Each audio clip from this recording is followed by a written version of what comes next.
You know what's fascinating? Most people live their entire lives chasing goals, writing plans, talking about what they want, but they never realize why nothing truly changes. They set new resolutions every year, they talk about making a shift, but 6 months later, they're right back where they started.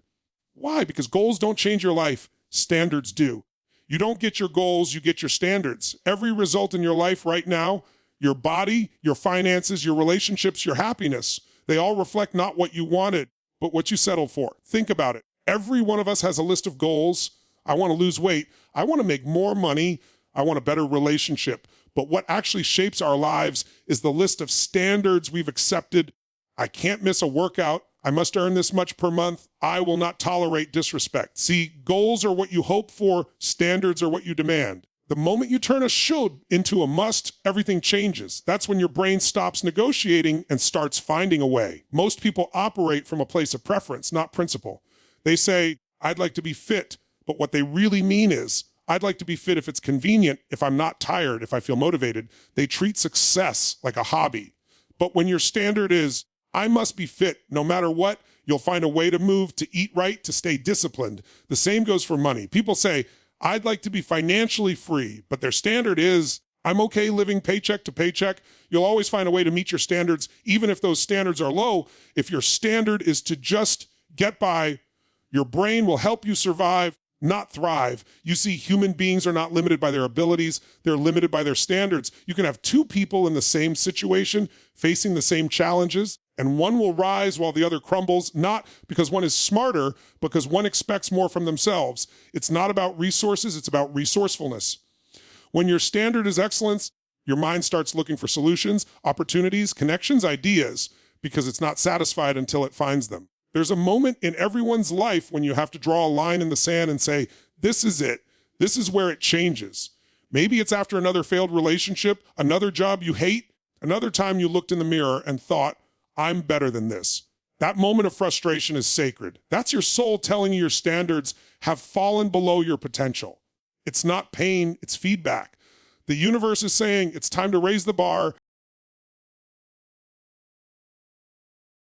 I've met people who've hit rock bottom, lost everything, and that moment became the foundation of their comeback, because pain has a purpose. When you're sick of your own excuses, when you're disgusted with mediocrity, that's when transformation starts. Comfort never creates change. Pressure does. Frustration does. You don't grow when it's easy.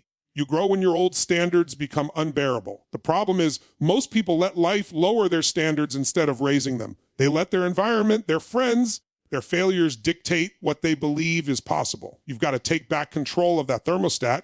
You can't let the world tell you what you're worth. You have to decide. When you raise your standards, you force life to respond.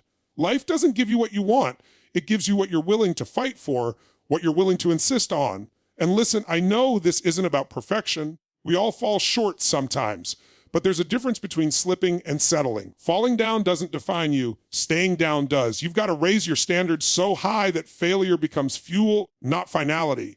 You have to train your mind to say, I might have missed today, but that's not who I am. My standard is higher than this. Let me tell you something powerful. You already have standards, whether you know it or not. You have a standard for how happy you allow yourself to feel, how much energy you bring to the day, how much money you're comfortable earning, what kind of love you believe you deserve. And you'll always find a way to return to those standards no matter what happens. That's why lottery winners go broke. That's why someone who loses 50 pounds often gains it back, because the external result changed, but the internal standard didn't. If you want lasting success, you've got to raise that internal thermostat. You've got to create a new must. You've got to make the old life so uncomfortable that you can't stay there. Say it to yourself, I will never go back. You've got to make that promise and mean it. That's not motivation, that's identity. Your brain loves consistency. It will always act in alignment with who you believe you are. So when you raise your standards, you're not just changing what you do, you're changing what you believe about yourself. If you say, I'm someone who always keeps my word, your actions start to reflect that. If you say, I'm a leader, I'm disciplined, I'm unstoppable, your behavior aligns. It's not fake confidence, it's conditioning. And here's what's even more powerful. Once you raise your standards, people around you will either rise with you or fall away. Some will say, you've changed. And you'll smile and say, yes, I have. That was the point. You can't live a higher life with people who are committed to staying low. You have to protect your standards like they're sacred, because they are. They determine the direction of your destiny. So how do you actually raise them? You start small, but commit big. You raise one standard at a time until it becomes your new baseline. If your standard is to work out 3 times a week and you never miss it no matter what, that becomes part of your identity. If your standard is to never go to bed angry in your relationship, your communication improves. If your standard is to always deliver more value than expected, your success multiplies. You start training your nervous system to expect more, to demand more, to be more. Every little standard you raise compounds into a completely different life. And suddenly, things that used to feel hard start to feel normal. You normalize excellence. You normalize abundance. You normalize happiness. That's what happens when your standards rise. Your old limits stop being your ceiling and they become your floor. But don't think for a second that it's easy. When you raise your standards, life will test you. It'll throw distractions, temptations, challenges your way. That's the universe asking, are you serious about this new level? Or was that just a burst of inspiration? And in those moments, your response determines everything. You can say, well, maybe not today, and slip back down. Or you can say, no, this is who I am now.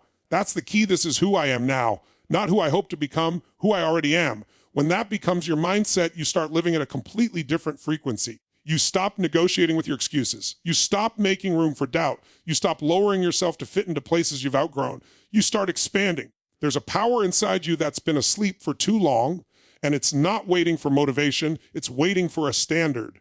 The moment you decide you're done playing small, that you're done tolerating average, that you're done waiting, that's when everything shifts.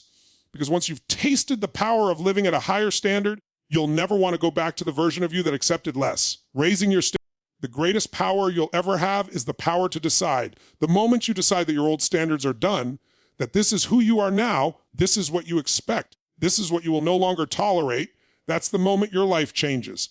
And it doesn't take a year, it doesn't take a month. It takes one decision made with absolute certainty. And from that decision forward, your habits start changing, your language starts changing, your body changes, your energy changes, your results change because your identity has changed.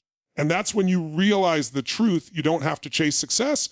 You attract it by becoming the kind of person who lives at that standard every single day. So don't lower your standards to match your circumstances. Raise your standards until your circumstances have no choice but to match you. Because once you raise your standards, you don't just change your performance, you change your life.